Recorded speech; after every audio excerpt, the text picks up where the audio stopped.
Smut, two unseemly stories, written and read by Alan Bennett.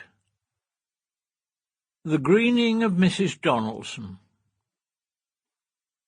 "I gather you're my wife," said the man in the waiting room. "I don't think I've had the pleasure. Might one know your name?" Middle-aged and scrawny, he was bare-legged, and underneath his shorty dressing gown Mrs Donaldson thought he might be bare altogether. Donaldson. "Right. Mine's Terry. I've been away." He put out his hand, and as she shook it briefly the dressing-gown fell open to reveal a pair of tangerine Y-fronts with, tucked into the waistband, a mobile phone. "Trouble in the back passage," he said cheerfully. "No," said Mrs Donaldson, "I don't think so." "Mine, not yours, dear," said Terry. "You're just my wife." "I was given to understand," said Mrs Donaldson, "that it was your waterworks."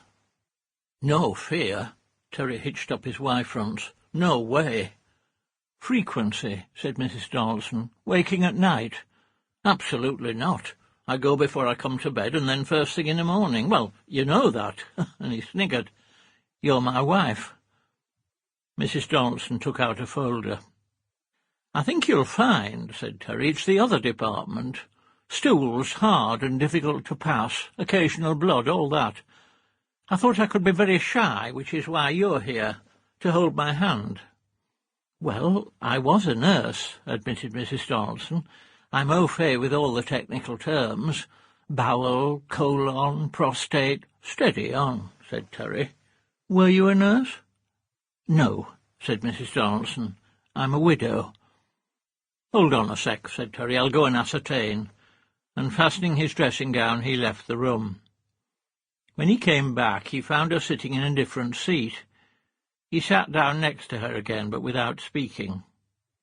"And?" said Mrs Donaldson. Terry indicated his crotch. "Waterworks it is, though the bowel could come into it, apparently, as they'll have to go in the back door first to size up the old prostate. After that, it depends on how much he wants to throw at them." The door opened, there was the sound of laughter, and a girl with a name-tag came out in tears. "I did try and tell you, dear," said an elderly woman who followed, buttoning her blouse. "The gallbladder was just a red herring." A buzzer went. Terry and Mrs Donaldson got up. "After you," said Terry, putting a single finger in the small of Mrs Donaldson's back. She wriggled it off, saying, "Sample complete. Ready to continue?"